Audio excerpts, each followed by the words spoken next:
Тэгэл хаа эмнэлэг 아, твцсэн хэдний өдөр лээ. 자, 시작하겠습니다. 예.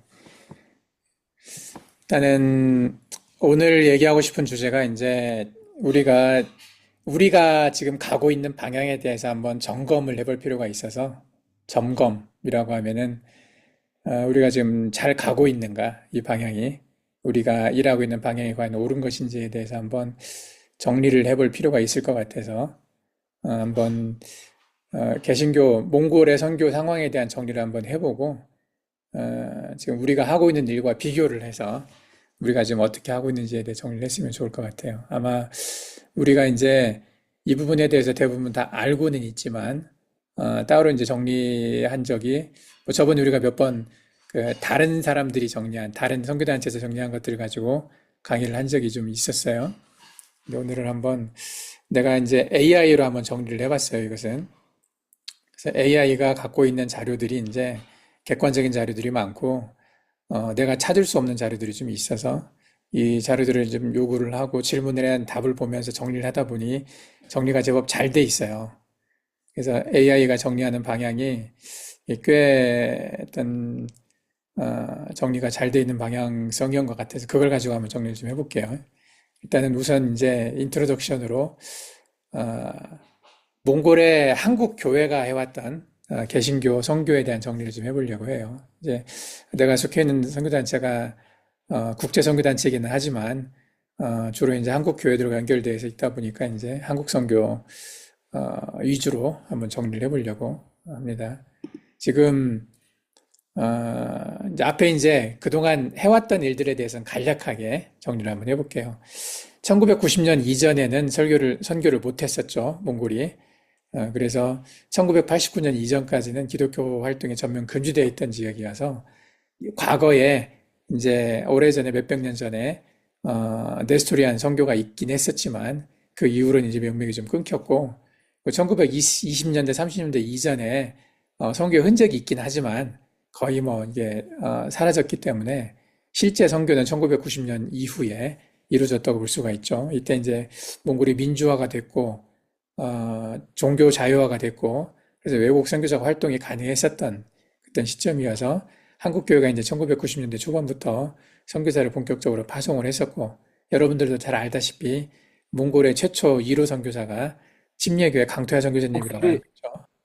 1990년에 이제 오셨던 이때 이제 많은 한국 교회 선교 열정이 막 타올랐을 때 그리고 지금 나이 60대 됐던 지금 나이 60년대생들, 60년대 태생들, 나이가 60대들이죠. 이제 이들이 선교사로 많이 오기 시작을 했어요. 그래서 처음에 교회 개척하고 성경 번역하고 예배당 건축하고 신학교 설립하고 이런 것들을 시작을 해서 1920년대 이후에 이제 사역이 많이 다변화가 됐죠. 학교도 설립하고 병원도 만들고 여러 가지 문화 NGO 청소년 사역들로 여러 가지 방식으로 이제 퍼져나갔어요. 뭐 대표적으로 울란바토르 대학교, 뭐 MIU 또는 후레 대학교 이런 대학들이 만들어졌고 신학교도 이제 UBTC를 비롯해서 침례교나 여러 교단별로 이제 신학교들을 만들었죠. 이렇게 활발하게 선교를 해오다가 이제 2010년부터 해가지고 내가 2007년에 왔잖아요. 근데 그때쯤이 거의 막차 탔다라고 알려져 있는. 그러니까 그때부터 이렇게 몽골 선교가 꺾이기 시작을 해서 여러 가지 이제 어려움이 발생을 했던 그 선교사 숫자도 줄고 기독교 인구도 줄고 뭐 이런 식으로 이렇게 좀 이렇게 하향 곡선이라고 그러죠. 이제 그렇게 이제 이어져 왔는데 현재 몽골의 기독교가 개신교 신자 비율을 약 1%라고 얘기를 하죠.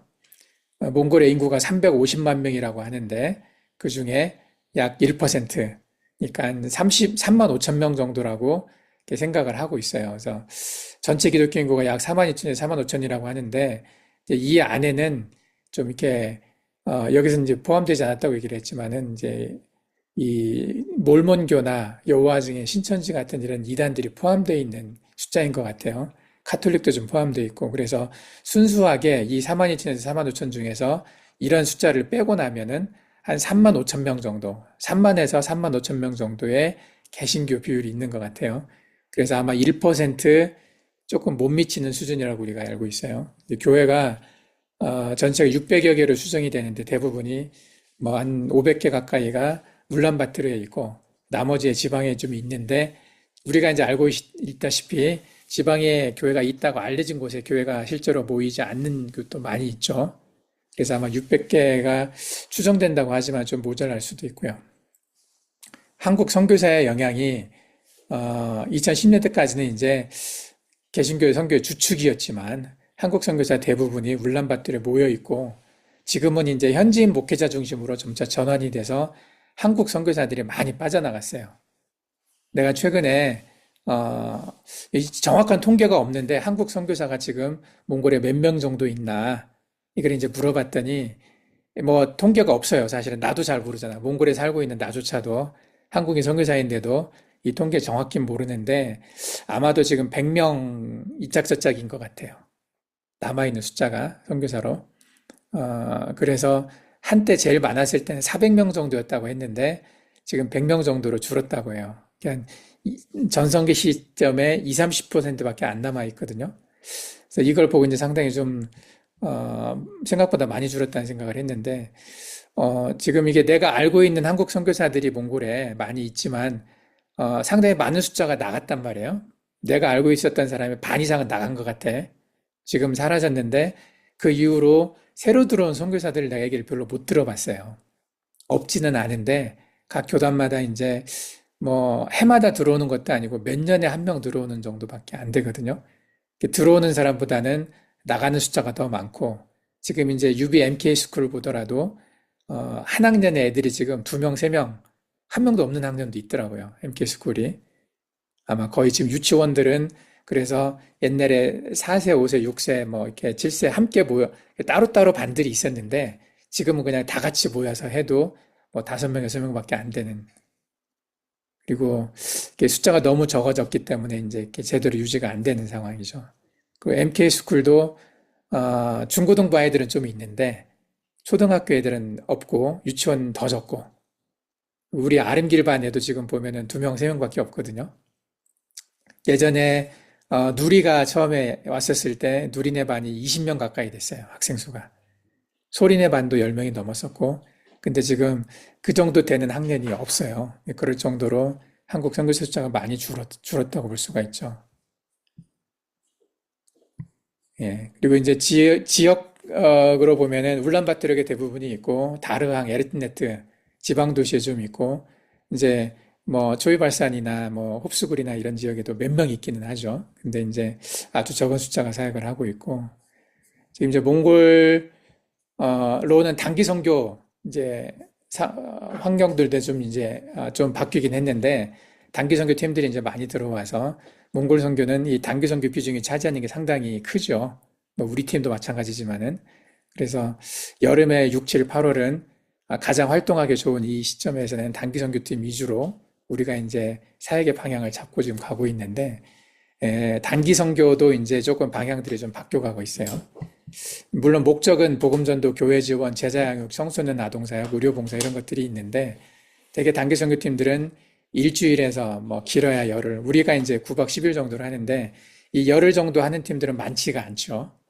실제 사역은 9박 10일 온다 하더라도 한 5일 정도 사역을 하면 아주 길게 하는 거죠. 그래서 이제 뭐 여기저기 이렇게 청년 어린이 중심의 사역들을 많이 하는 걸 볼 수가 있어요. 그래서 대부분은 울란바토르 및 주변 지역 위주죠. 울란바토르에서 자면서 울란바토르에서 좀 이렇게 차로 왔다 갔다 할 수 있는 거리 정도 다니고 그 일부 지방 도시나 이제 유목 지역들 방문을 하지만 우리처럼 이렇게 타승신길 가거나 볼강 가거나 하는 그런 팀들은 굉장히 드물죠. 여기서 듣기에 이제 그 지역으로 가는 팀들을 거의 발견하기가 좀 어렵고 대부분 다 울란바토르 안에서 또 울란바토르에서 차로 2~3시간 거리 안에 있는 그런 지역 위주로만 좀 활동을 하고 있어요. 되게 이제 뭐 영어 캠프는 영어권에서 하지만 한국어 캠프 하는 사람들, 뭐 문화교류, 또 예배 찬양 콘서트, 또 뭐 성경학교 간단한 거, 거리전도 이런 형태로 이제 하고 있고,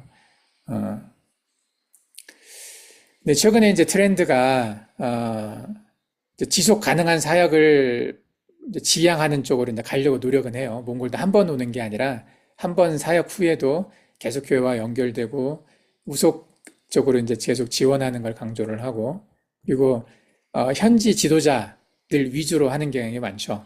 지금 내가 영상들을 보다 보면은 그 영상 안에 선교사가 안 보이는 경우들이 많아요. 단기팀들이 사역을 하고 나서 돌아가서 이렇게 보낸 영상들에 보면은 어, 한국어를 잘하는 몽골 사역자들이 그 한국 단기팀을 이끌고 이렇게 사역하는 경우를 많이 있죠. 우리도 그렇잖아요. 지금 내가 타승신기를 따라가질 않다 보니까 이제 우리 영상에도 보여지는 것들 보면은 한국 선교사가 없어요.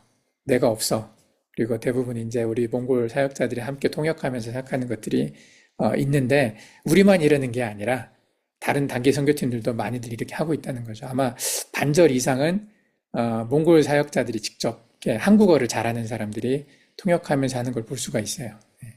내가 최근에 봤던 영상 속에서 보면 그런 게 좀 많이 보이더라고요. 이런 식으로 좀 이렇게 트렌드가 10여 년 전에 비해서 많이 바뀌어간 걸 볼 수가 있어요. 이제 요약을 해보면은 기독교 인구는 약 1%, 조금 모자라든지 최근에 뭐 그러는데 최근 조사에서 3만 명 정도밖에 안 됐다고 하는 것 같아. 그러니까 1%가 약간 안 되는 것 같아요. 교회 수가 약 600개 있다고 하지만 대부분 다 울란바토르에 집중해서 한 500개 정도가 울란바토르에 있고 한국 선교사들의 영향이 점점 이렇게 줄어들고 있는 거죠, 지금. 예. 단기 선교가 지금 많이 강화되고 있죠. 단기 선교에 의존하는 그런 영향이 좀 많아진 것 같아요. 왜냐하면 몽골 팀 스스로가 할 수 있는 게 한계가 있잖아요. 우리가 그렇잖아. 우리도 10여 년 전에는 우리가 팀 만들어서 한국 팀 빼고 우리끼리 이렇게 사역하고 했지만은 지금 우리가 그걸 만들기 굉장히 어렵잖아요. 어렵다는 걸 알고 있는데 이렇게 이제 그러다 보니까 이제 단기 선교도 그 한국 단기 선교팀에 의지해서 몽골 교회를 사역하는 것들도 좀 많아진 것 같아요. 최근에 여기 호산나 교회가 거의 없어져 갈 뻔했었잖아요. 주일학교 10명도 안 됐거든. 주일학교 교사로 활동할 수 있는 사람이 8명까지 되는데 주일학교 아이들이 거의 없었어요. 근데 요번에 한국팀 2팀이 지나갔잖아요. 예, 우리 팀까지 하면은 3팀이 이제 지나갔어요. 여기에 주일날 예배 드린 것만 따지면 그 처음에 시니어 팀 3분 오셔가지고 했고 그다음에 안양 양음훈 교회 팀이 와가지고 주일날 예배 섬겼고 그리고 이제 그 다음에 세종에서 뭐 빛이 있는 교회인가 꿈꾸는 꿈이 있는 교회인가 하여간 그 교회가 와가지고 4일간 사역을 하고 이제 갔었잖아요. 이제 그 뒤로 나서 보니까 가장 많이 모일 때 80명까지 모였다고 하더라고요, 애들이. 그 저번 주 주일날 보니까 40명 정도가 왔어요. 그러니까 몽골 현지 사역자들도 이렇게 모으려고 하면 모으기가 좀 어려운데 뭐 많이 모아야 한 2, 30명 모을 텐데 한국 팀에 와서 이벤트를 한번 해주고 가니까 80명까지 이렇게 모여서 하는. 그러니까 한 번씩 이렇게 힘을 주고 가는 거잖아요. 그러면 이 힘이 한동안은 좀 유지가 되는 걸 볼 수가 있어요. 예.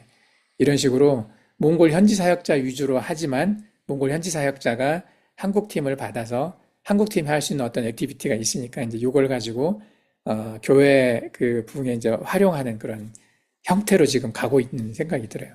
그러니까 이게 우리만 그러는 게 아니라 전체적으로 다 비슷하게 이런 식으로 가고 있다는 거죠. 예. 우리만 특별한 게 아니고. 예.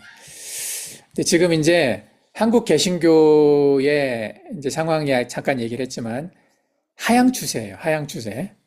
자꾸 이렇게 다운되어 가고 있다는 얘기예요. 숫자나 재정이나 어떤 이런 횟수 같은 것들도 좀 하향 밑으로 내려가고 있는 그런 느낌을 보고 있는데 1990년대에서 2000년대 초까지는 한국 선교의 황금기였어요. 몽골 선교도 좋았지만 한국 선교사들이 많이 나가고 나도 이때 나온 거잖아요. 예. 내가 2006년에 파송돼서 나왔거든요. 그리고 2005년부터 선교훈련을 받았으니까 이때가 가장 황금기의 마지막 부분에 이제 내가 나왔던 거라고 볼 수가 있는데 몽골 선교도 이때 급성장을 했어요. 선교사 숫자도 많아지고 교회 개척 많이 하고 신학교도 많이 설립을 하고 그때 뭐 여기 의료 뭐 연세친선병원이나 또는 대학들이 이때 다 만들어졌어요. 울란바토르 대학이나 MIU나 이때 다 만들어지고 이후에 만들어진 곳이 없어요, 사실은. 이때 다 만들어진 거죠. 2010년이 넘어가서는 이제 성장세가 둔화되기 시작하고 점점 다운되어 왔단 말이죠. 그리고 2020년대 들어서니까 선교사 숫자, 교회, 뭐 단기 선교 재정 모두가 다 뚜렷하게 감소된 걸 볼 수가 있어요. 우리만 그런 게 아니라 전체적으로 다 지금 그러고 있다는 얘기죠. 그리고 이제 이게 정확한 통계는 아닌데 일부 보고에 의하면 전성기 400명 정도 숫자에서 지금 100명 정도로 줄었다고 하니까 선교사 숫자가 그러니까 거의 30%, 20에서 30% 수준으로 줄어들었다는 보고가 있어요. 이 원인이 뭐냐? 이 이제 이유가 여러 가지 원인이 있는데 이 AI가 분석을 한 것은 7가지 핵심 원인을 얘기를 하더라고요. 물론 이 이야기는 여러 사람들이 보고한 인터넷에 이제 올라와 있는 내용을 기반으로 한 거죠. 몇 선교사님들이 이걸 조사해서 보고를 했는데 가장 첫 번째 이 원인이 한국 교회가 지금 위기를 겪고 있어요. 한국 교회 자체가 위기가 있어요. 일단 출석 성도 수가 많이 감소를 했어요. 지금 어떤 통계에 의하면은 가장 전성기 때에 비해서 지금 숫자가 200만 명 정도가 줄었다라고 얘기한 사람도 있어요. 교회 숫자가, 교인 숫자가. 호요르 사이가 줄어들었다고 얘기를 하는 거죠. 교회가. 이게 주일날 출석률이 하락하고 신자들이 고령화돼 나이가 많이 들다 보니까 교회 전체의 역동성, 힘이 좀 약해진 거예요. 주일 출석이 하락한 이유 중에 하나가 이제 크리스찬 자체가 줄었다기보다는 교회를 나가는 사람 숫자가 줄은 거야. 내가 아는 사람 중에서도 몇 명 있어요. 교회를 안 나가고 주일날 온라인으로만 예배를 드리는 거죠. 코로나 때 이게 정착이 되다 보니까 또 그때 코로나 때 각 교회마다 이 온라인 예배를 강화시켰어요. 그러니까 온라인의 기회를 더 이제 플랫폼을 만든 거죠. 그래서 유튜브가 더 이제 많이 활성화되고 하니까 유튜브에서 실시간 중계하는 거, 유튜브에서 또 이제 녹화된 걸 올려서 이렇게 사람들이 볼 수 있는 기회가 많아지다 보니까 사람들이 이렇게 교회를 가서 직접 사람들을 대면하고 예배드리는 어떤 그런 필요성이 좀 많이 줄어든 거죠.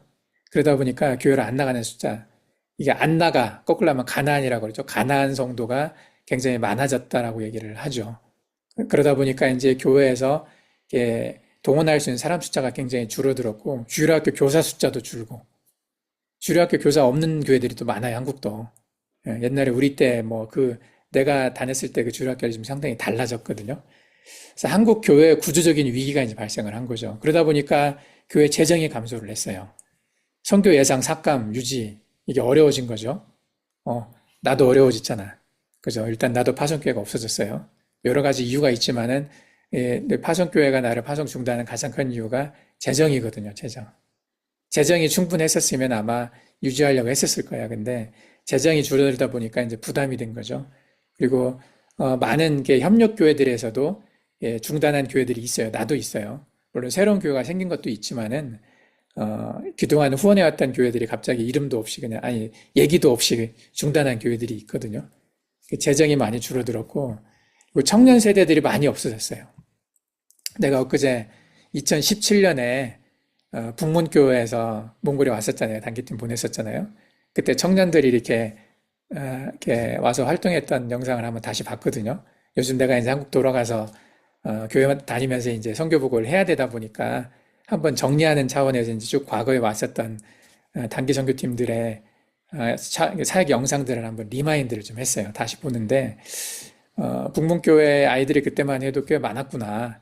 청년들이 제법 많아서 열심히 와서 했는데 지금 내가 이제 다시 가서 보면은 알겠지만은 지금 예전만큼의 그런 청년들이 아니거든요. 아마 청년이 있나 모르겠어. 얼마나 있는지 모르겠는데 청년 세대가 많이 이탈을 했어요. 그래서 장기 선교를 나오든 단기 선교를 나오든 이 청년들이 중심이 돼서 뭔가 움직임이 있어야 되는데 이 일을 할 사람들이 많이 줄다 보니까 그 힘이 좀 많이 약해진 거죠. 그리고 선교에 대한 비전이 약화가 됐어요. 선교의 우선순위가 떨어졌어요. 이제 이건 여러 가지 원인이 있어요. 사람들이 적은 것도 있지만은 그 신학적인 부분도 좀 있죠. 세대주의 종말론에 기반한 게 선교가 전에 많이 있었거든요. 곧 예수 그리스도가 다시 온다라는 개념. 그게 이제 인터콥이 그게 강했잖아요. 인터콥이 세대주의 종말론을 기반으로 해서 빨리 땅끝까지 가서 복음을 전해야 된다. 그리고 예수 그리스도가 다시 오시는 재림의 그 시기를 우리가 복음을 전해서 앞당겨야 된다. 이런 개념이 있었단 말이죠. 근데 이제 이런 개념이 한국의 많은 신학자들에서 비판받기 시작을 했죠. 그리고 세대주의 종말론이 아니라 무천년주의가 확산을 하다 보니까 또 그런 사람들이 이제 담임 목사로 가고 이런 분들이 이렇게 교회에서 이제 설교를 하고 하다 보니까 선교에 대한 비전이 약해진 수밖에 없는 거죠, 이게. 그래서 선교의 개념이 이렇게 적극적인 어떤 종말론적인 개념으로 선교하는 게 아니라 이 단기 선교를 하더라도 여행 개념이 강조가 되는 거죠, 이제. 미션 트립인 거죠, 트립. 그러니까 적극적으로 복음이 들어가지 않은 땅으로 멀리 가서 복음을 전해야 된다는 개념은 조금씩 약해지고, 그리고 안전하게, 편안하게, 즐겁게, 맛있게, 재미있게 선교하려고 하는 그런 트렌드가 지금 정착이 돼가고 있는 거죠. 교회들마다. 무슨 말인지 이해가 되죠? 이게 우리한테도 그게 감지가 돼요. 우리한테 오는 팀들에게서도 가장 중요한 것은 어떤 선교적인 필요, 복음이 들어가지 않은 땅이 첫 번째 우선순위가 아니에요. 이분들한테, 교회한테 가장 첫 번째 우선순위는 뭐냐면 안전이야, 안전. 일단 사고가 안 나야 돼. 안전한 곳, 그리고 편안한 곳. 너무 힘들면 사람들이 가고 싶어 하지 않잖아요. 먹고 자는 게 그래도 어느 정도 힘들지 않게 가능해야 돼요. 이런 마인드들이 좀 생겼어요. 그리고 문화를 경험을 하고 그 지역에 가서 쇼핑하고 뭐 이런 어떤 그런 부가적인 선교의 메인 목적이 아니라 부차적으로 따라오는 이런 것들이 비중이 점점 커졌단 말이죠. 그걸 가지고 선택을 하다 보니까 많은 사람들이 안전한 것 위주, 돈이 덜 드는 곳 위주. 그래서 동남아나 이런 쪽에 뭐 필리핀이나 태국이나 캄보디아, 베트남 이런 쪽으로 많이 가고 몽골도 오긴 오지만 몽골도 울란바토르 위주로만 이제 그 사역지가 결정이 되는 경향이 많은 거죠. 그래서 이게 선교에 대한 비전이 약화됐어요, 많이. 그래서 한국 교회가 이제 이런 구조적인 위기를 겪다 보니까 선교에 대한 동력들을 많이 좀 잃어버린 걸 볼 수가 있어요. 근데 그 두 번째로 선교사들이 고령화됐어요. 예. 내 나이 또래가 지금 선교사의 중심이더라고요. 중간치예요. 그러니까 지금 한국 선교사 중에서 활동하는 사람의 딱 평균이 54세 정도 돼요. 54세. 나보다 조금 낮거든요. 그러니까 내가 그 근처에 있는 거지. 근데 내 윗대가 대부분 있단 말이죠. 나보다 젊은 사람이 별로 없어요, 지금. 몽골에 와 있는 선교사들 중에서도. 다른 나라에 비해서 몽골은 더 그런 것 같아요. 예. 그래서 선교사들이 고령화되고 그 뒤에 올 사람이 없어요. 지금 나도 계속 리크루트를 하지만 우리 사역 같이 할 사람이 지금 없잖아. 같이 하는 사람이 이제 김성철 목사님 정도밖에 없는데 다 나이가 들어있단 말이죠. 그래서 1990년, 2000년대 선교사들이 은퇴 시기가 왔어요. 지금 내 나이 또래도 은퇴한 사람들이 여러 명 있단 말이죠. 몽골에서도 선교사 하다가 이미 한국으로 돌아간 사람들 많아요. 나보다 어린 나이인 사람도 가고 그랬단 말이지. 근데 지금 남아있는 사람들이 60살 넘은 사람들이 제법 있어요. 예, 60대 넘어갔어요, 많이들. 그 이후의 사람들은 많이 돌아갔어요. 그리고 신규 파송, 새롭게 선교사 파송하는 숫자가 지금 없어요, 별로. 젊은 세대가 선교사를 하겠다는 사람이 별로 없단 말이죠. 예. 한국의 신학교 다니는 목사들 중에서도 실제 교회 사역을 하는 사람들이 얼마 안 된다고 그러잖아요. 뭐, 정확한 퍼센테이지는 모르겠는데, 그 신학교를 다니고 신학교를 졸업을 했는데도 교회에서 사역 안 하는 사람이 뭐 훨씬 많다고 그러거든요. 근데 선교사 하겠다는 사람은 훨씬 더 적은 거죠. 한 100명 정도가 있다면 그 중에 선교사 하겠다는 사람은 한두 명밖에 없는 거예요. 예. 그리고 그 사람들 중에서도 선교사로 나올 수 있는 사람이 되게 없어요. 근데 그러다 보니까 굉장히 이제 신규 파송, 새롭게 선교사로 나올 사람이 적어져서 지금 세대 교체가 안 되는 거죠. 예. 세대 교체가 안 돼요. 그리고 현지화, 그러니까 선교사가 현지에 이걸 이양을 하고 전환하는 시스템, 리더십을 넘기는 시스템도 지금 제대로 준비가 안 돼 있는 거죠. 몽골은 너무 빨리 넘긴 경우가 많은 것 같아요. 그러다 보니까 제대로 준비가 안 됐는데 교회를 넘겨받고 몽골 현지 사역자들이 이렇게 사역하는 데 되게 힘든 걸 많이 볼 수가 있거든요. 근데 특히 이제 몽골 같은 경우는 선교사들이 다른 나라로 많이 가버렸잖아. 미얀마나 뭐 라오스나 우리가 가까이 알고 있는 사람도 벌써 그래. 인도네시아나 이런 쪽으로 많이 갔단 말이에요. 캄보디아나. 그러면서 그분들이 떠나고 나서 여기 리더십을 이양을 하고 떠났는데 여기가 너무 힘든 거죠. 예. 현지 준비가 안 돼 있는 상태에서. 그리고 이제 뭐 비자, 이게 가장 큰 문제긴 해요. 비자가 지금 나만 해도 지금 얼마나 많은 돈이 들어가요. 예. 한 달에 158만 두구리기야. 아무것도 안 하고 몽골에 숨쉬고 사는 것만 해도 그 돈을 내고 있어야 된단 말이죠. 158만 두구리기면은 웬만한 몽골 우리 사역자들보다 월급이 좀 많은 건데 이게 한국 돈으로 한 70만 원 정도 돼요. 이 돈을 내면서 그리고 여기에서 이제 월세, 아파트 살면서 월세 내려면 그 정도 또 내야 되잖아. 여기도 150만 두구리 정도 되거든요. 웬만한 데가. 그러면 비자피 내고 월세 내는 것만 해도 300만 투구리게요. 웬만한 교회 파송 선교사한테 주는 돈을 다 거기에 써야 돼요. 사역하기도 전에 그냥 숨 쉬고 사는 거. 또 거기다 이제 먹는 거 하면은 돈 더 들어가잖아요. 이게 되게 좀 어려워졌단 말이에요. 근데 그리고 또 그것도 그 돈뿐만이 아니라 그 비자를 받기 위해서 우리 NGO가 있어야 되잖아. 5명 월급을 줘야 되고. 그러면 그게 얼마가 들어가요? 그게 보통 500만 원 정도 된다고 보는데. 한 사람 비자가 필요한데 물론 적게는 한 300만 원에서 500만 원 정도의 그 돈이 들어가요. 이 정도 후원받을 수 있는 선교사 거의 없어요. 내 주변에 아는 선교사 중에서 한 달에 500만 원 이상 후원받을 수 있는 선교사는 1%도 안 되는 것 같아. 100에 한 명도 안 돼요, 이 돈이. 근데 몽골이 지금 그걸 하고 있단 말이지. 그러니까 몽골을 사람들이 떠나고 싶어서 떠났다기보다는 떠날 수밖에 없는 상황이 돼서 떠난 선교사들이 많아요. 첫 번째가 돈이 없어서. 비자를 못 받아서 그런 거죠. 비자를. 그리고 종교 등록을 규제하는 거 좀 많아졌잖아요. 그래서 그 종교 등록을 하지 않으면은 종교 비자를 받을 수가 없는 거죠. 그 계속 해마다 보고를 해야 되고 우리도 보고 계속 하잖아. 1년에 한 번씩 와가지고 또 실사도 하고 이게 쉽지가 않은 거죠. 감시가 되게 많아서. 예. 그리고 선교 비자, 선교사 비자가 아닌 종교 비자가 아닌데 나처럼 NGO 비자로 들어와서 설교할 수도 없잖아요. 너무 이게 좀 강해지다 보니까 선교사로 올 수 있는 사람들이 좀 되게 적어졌어요, 현실적으로. 근데 동남아는 쉽거든. 비자도 쉽고 돈도 많이 안 들고 거긴 사람도 많이 모이고 요번에 저기 어제 김영현 선생님 연락이 왔어요. 11월에 미얀마 가신다고. 우리 5월 달에 몽골에 왔던 그분들 다시 미얀마 가신다고 하는데 그러면서 이제 미얀마 사역하시는 분 영상 사진 좀 보내주셨어요. 거기 보니까 이게 지붕도 그냥 그 따뜻한 나라잖아. 그러니까 tum으로 지붕으로 하나 해가지고 아주 간단해. 벽도 없어. 그냥 그곳에서 애들 모여가지고 앉아서 예배 드려도 된단 말이죠. 따뜻하니까. 가성비가 좋아, 되게. 애들도 많이 모이고 따뜻하니까 뭐 이렇게 집 짓는데 돈도 안 들고 먹을 거 되게 많거든요. 거기는 또 현지인들 월급도 되게 낮아. 먹고 살기 좋으니까 이제 그런 곳으로 다 가버린단 말이에요. 그러니까 몽골은 되게 힘든 지역이다 보니까 이제 사람들이 지금 급격하게 줄고 있는 거죠. 그리고 몽골 현지에서 반응도 사회문화적 반응이 좀 달라졌어요. 예, 몽골의 민족주의가 강화되고 불교, 샤머니즘 이런 쪽에 이제 우리 이게 몽골 현지의 종교라고 생각하는 우리 거라고 생각하는 이런 의식들이 많이 있단 말이죠. 그러다 보니까 우리가 복음을 전할 때 불교나 샤머니즘을 이겨내고 전하기가 어려워요, 되게. 처음에 사람들이 받아들이는 것 같지만 조금 지나 보면 다 돌아가 있거든요. 옛날에 뭐 4%까지 갔다고 하는데 기독교가 근데 실제 보니까 지금 1%밖에 안 되는데 이 1%의 세계관도 바뀌지가 않은 거야. 기독교적으로 바뀌지가 않아서 다 이제 옛날 그냥 전해져 내려왔던 전통의 이런 것들을 가지고 가려고 하다 보니까 이제 점점 기독교 선교가 좀 어려워지는 거죠. 그 기독교에 대한 편견도 많이 있었죠.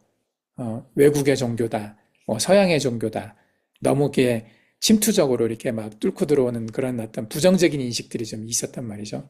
그러니까 몽골 사람들이 이거에 대해 거부하는 게 좀 많아지고 그리고 교회 가면 잘 살 줄 알았는데 단기적으로 이게 기복적이라는 거죠. 기도하면 하나님이 들어줄 줄 알고 그랬는데 한 30년 지나 보니까 교회 다녀도 잘 사는 게 아니네. 예, 교회 다녀도 이렇게 기도 들어주는 것도 아니고 교회에서 사역했던 사람들 뭐 코로나로 죽고 암 걸려서 죽고 그런 사역자들 많이 있잖아요. 저렇게 열심히 사는 사람들도 못 살고 다른 사람들보다 오히려 더 이렇게 빨리 죽고 하는 것도 있단 말이죠. 그런 것들을 보니까 교회를 다녀봐야 하나님이 복 줘서 잘 사는 게 아니구나 하는 걸 알게 돼서 그래서 이제 교회에서 이탈한 것도 많죠. 물론 그럼에도 불구하고 남은 사람들은 믿음이 좋은 사람들이 남았지.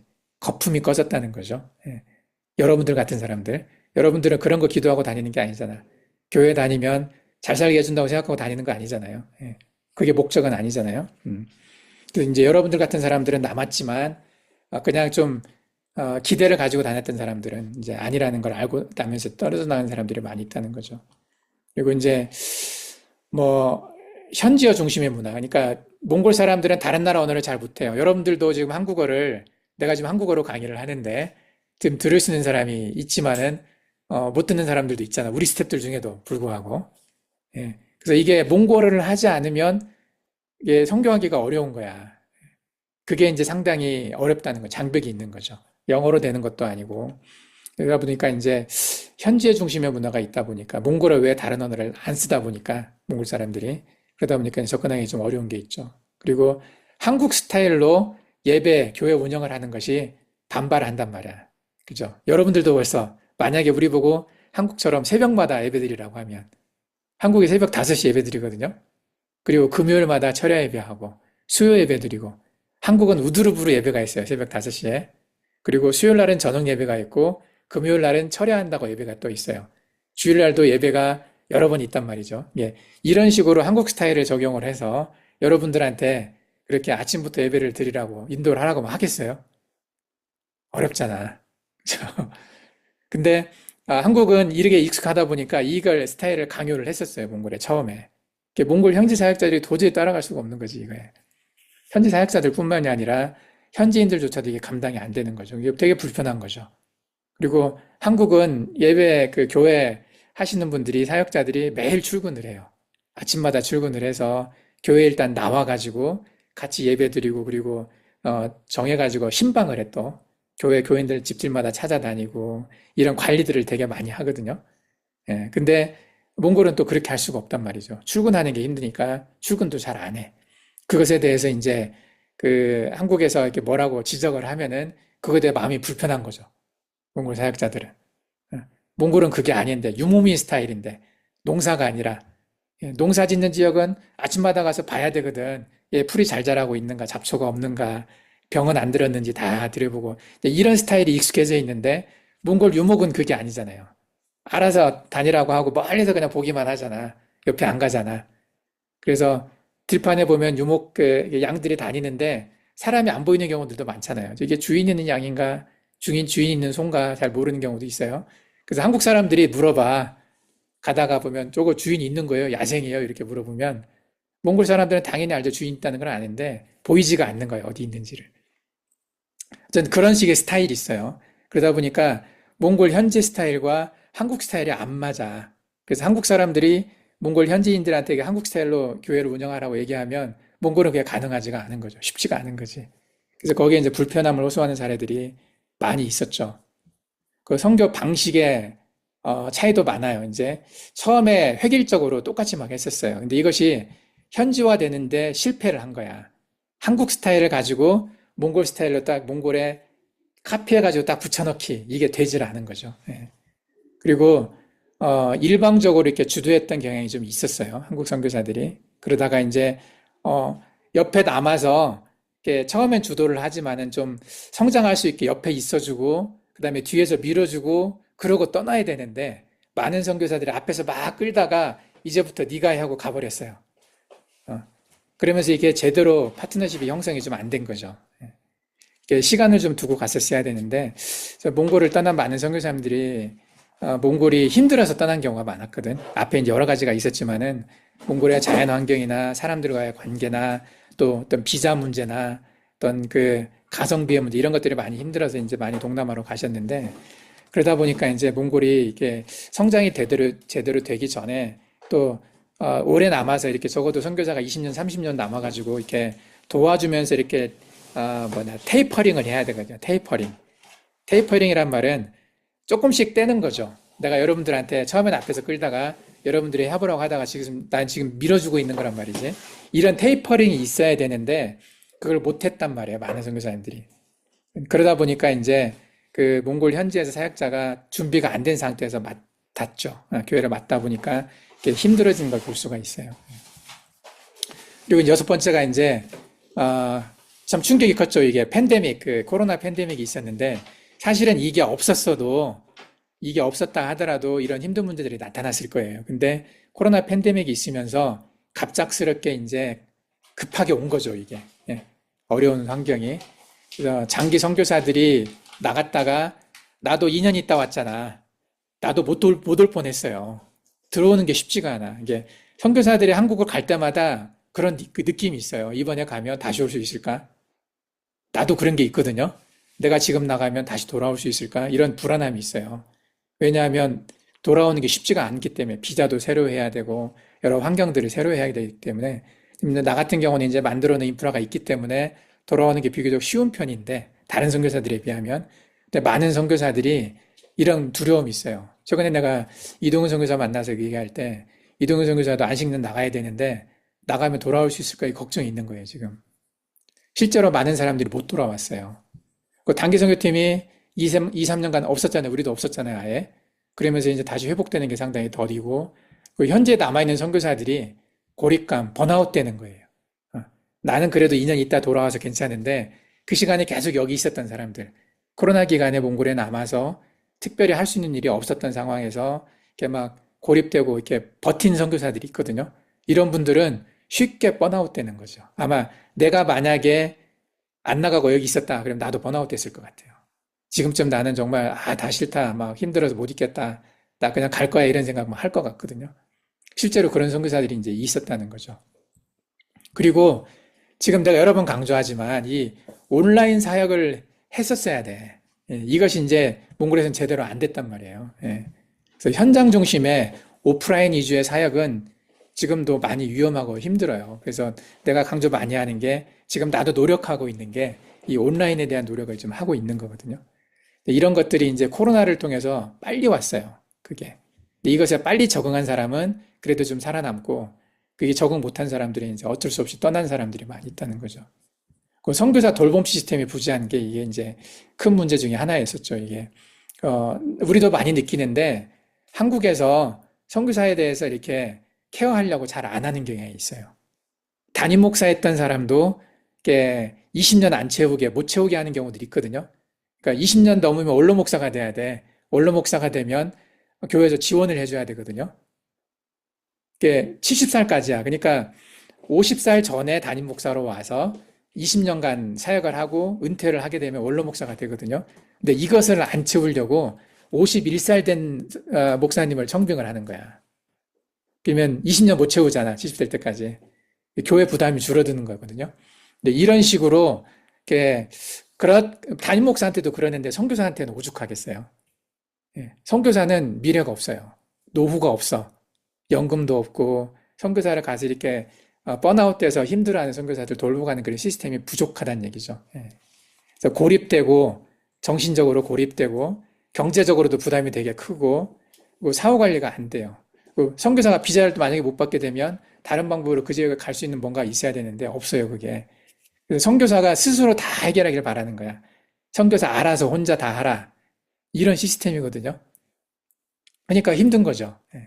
그래서 많은 선교사님들이 이렇게 이걸 못 넘어서 그냥 그만둔 경우들이 많이 있어요. 지금 이런 것들 때문에 지금 그 몽골의 선교가 특히 한국 선교가 많이 이렇게 쪼그라들고 있다는 거죠.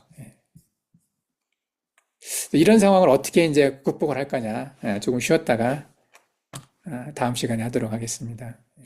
일단 여기서